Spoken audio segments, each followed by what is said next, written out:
আজকের রেসিপি হলো টমেটো পোস্ত। টমেটো পোস্ত বানানোর জন্য আমি এখানে লম্বালম্বিভাবে টমেটো কেটে নিয়েছি। আলু চাকা চাকা করে কেটে দু আধখানা করে মাঝখান দিয়ে কেটে নিয়েছি। পোস্ত আর কাঁচা লঙ্কা বেটে নিয়েছি আর 3টে শুকনো লঙ্কা নিয়ে নিয়েছি।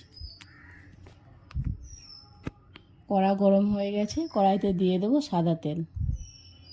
সুন্দর একটা রেসিপি, আপনারা পুরো ভিডিওটা দেখুন, খেতেও খুবই সুস্বাদু লাগে। ভালো লাগলে চ্যানেলটিকে সাবস্ক্রাইব করে নিন, পাশে থাকা বেল আইকনটি অন করে নিন আমার চ্যানেলে নতুন নতুন রান্নার ভিডিও পেতে। তেল গরম হয়ে গেছে, শুকনো লঙ্কা দিয়ে দেব, দিয়ে আলুগুলো দিয়ে একটু লাল করে ভেজে নেব। দেখুন এরকম লাল করে ভেজে নিয়েছি। এবার আমি কেটে রাখা টমেটো দিয়ে দেব।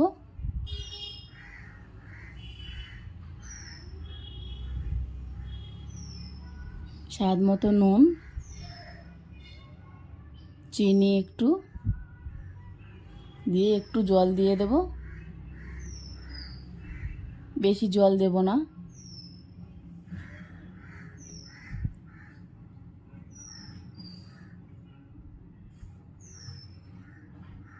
জলটা একটু শুকনো হয়ে এলেই টমেটোটা সিদ্ধ হয়ে গেছে। আলু টমেটো সিদ্ধ হয়ে গেলে এবার আমি বেটে রাখা পোস্ত আর কাঁচা লঙ্কাটা দিয়ে দেব, দিয়ে একটু গা মাখা মাখা হওয়া পর্যন্ত রান্না করে নেব।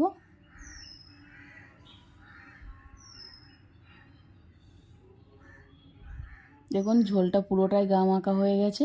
এবার আমি নামিয়ে নেব।